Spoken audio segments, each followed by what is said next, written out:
साना कुरामा आधी किन ल्यायो चिया पनि चिसियो भात पनि पोलियो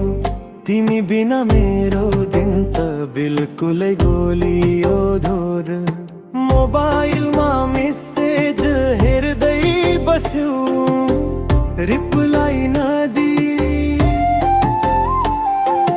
म भने सोरी लेख्दै थाके थाहा छैन किन हो तिमी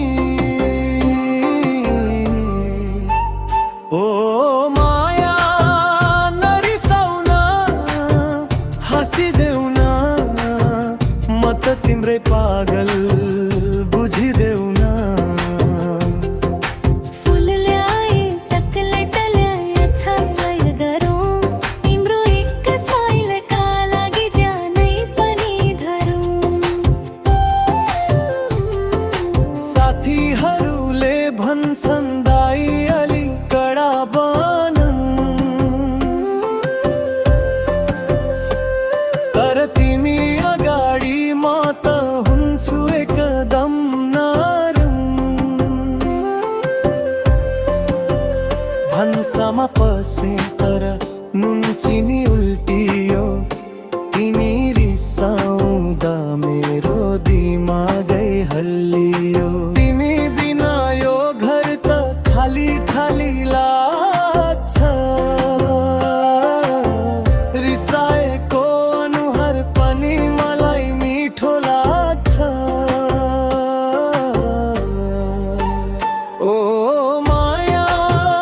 नरिसाउन हाँसिदेऊ न म त तिम्रै पागल बुझिदेऊ न झगडा सकाउँ सेल्फी खिचौँ इन्स्टामा हालौँ कपाल गोल्छ भनेर सबलाई जलाऊ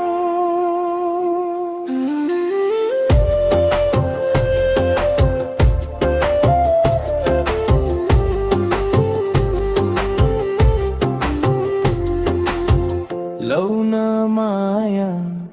अब त माफी देऊ तिम्रो बिना म आधा अधुरो छु है बुझिदेऊ रिसाए पनि कति राम्री देखिन्छौ त्यसैले त बारम्बार माफ माग्दै हिँड्छु